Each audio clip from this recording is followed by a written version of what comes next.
Sri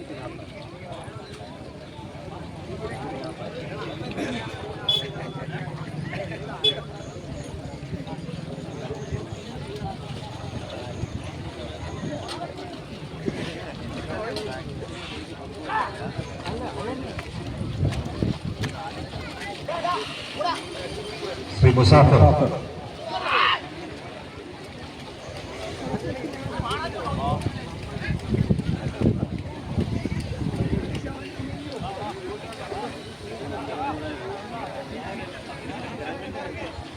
ഈ കാഴ്ചക്കാരെ പോലെ അവസാനം ഈ ചാമ്പ്യൻ കഴിഞ്ഞ മത്സരമുണ്ട്. ആ മത്സരമാണ് കാണേണ്ടത്. ഓട്ടക്കാരുടെ മത്സരമാണ്. ഈ ജോഡികൾ ഓടുന്ന ആൾക്കാരുടെ നിരന്നുള്ള മത്സരമാണ്. അവർക്കാണ് ഈ ട്രോഫി ഏർപ്പാട് ചെയ്തിരിക്കുന്നത്. ഈ മത്സരത്തിലെ ഏറ്റവും നല്ല മത്സരമാണ്. അഥവാ ഇതിനകത്ത് ഈ കാഴ്ചക്കാരെങ്കിലും ഉണ്ടെങ്കിൽ, നല്ല ഓട്ടക്കാരുണ്ടെങ്കിൽ അവരെ കൂടെ പങ്കെടുപ്പിക്കാൻ തയ്യാറാണ്. അപ്പൊ അവരെ പോകാതെ അവസാനം